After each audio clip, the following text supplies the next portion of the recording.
ಈ ಎಲ್ಲಾ ದೇಶಗಳಲ್ಲಿ ಒಂದು ದಿನಕ್ಕೆ ಎಷ್ಟು ಮಕ್ಕಳ ಜನನ ಆಗುತ್ತೆ ಅಂತ ಬನ್ನಿ ನೋಡ್ಕೊಂಡ್ ಬರೋಣ. ನಂಬರ್ 10 ಅಲ್ಲಿ ಇದೆ ಬ್ರೆಜಿಲ್. ಒಂದು ದಿನದಲ್ಲಿ 7,396 ಮಕ್ಕಳು ಜನನ ಆಗುತ್ತೆ. ನಂಬರ್ 9 ಬಾಂಗ್ಲಾದೇಶ್ ನಲ್ಲಿ ಪ್ರತಿದಿನ 8,185 ಮಕ್ಕಳ ಜನನ ಆಗುತ್ತೆ. ಇಲ್ಲಿ ನೋಡಬಹುದು US ಅಮೆರಿಕಾದಲ್ಲಿ ಡೈಲಿ 10,261 ಮಕ್ಕಳ ಜನನ ಆಗುತ್ತೆ. ಇಲ್ಲಿ ನೋಡಬಹುದು 7ನೇ ದೇಶ ಇಥೋಪಿಯಾ ಅಂತೆ 10,862. 6ನೇ ದೇಶ ಡೆಮೊಕ್ರೆಟಿಕ್ ರಿಪಬ್ಲಿಕ್ ಆಫ್ ದ ಕೊಂಗೋ ಅಂತೆ 11,609.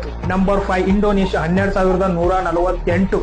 ಒಂದು ದಿನಕ್ಕೆ ಇಷ್ಟು ಜನ ಮಕ್ಕಳು ಜನನ ಆಗ್ತಾರಲ್ಲಿ. ನಂಬರ್ 4 ಪಾಕಿಸ್ತಾನದಲ್ಲಿ 17,738. ಓ ಮೈ ಗಾಡ್, ಇದ್ಯಾವ ದೇಶಗಳು? ನೈಜೀರಿಯಾ 22,216 ಮೂರನೇ ಸ್ಥಾನದಲ್ಲಿದೆ. ನಂಬರ್ 2 ಚೈನಾ 29,205 ಜನ ಮಕ್ಕಳು ಹುಡ್ತಾರೆ ಡೈಲಿಯಲ್ಲಿ.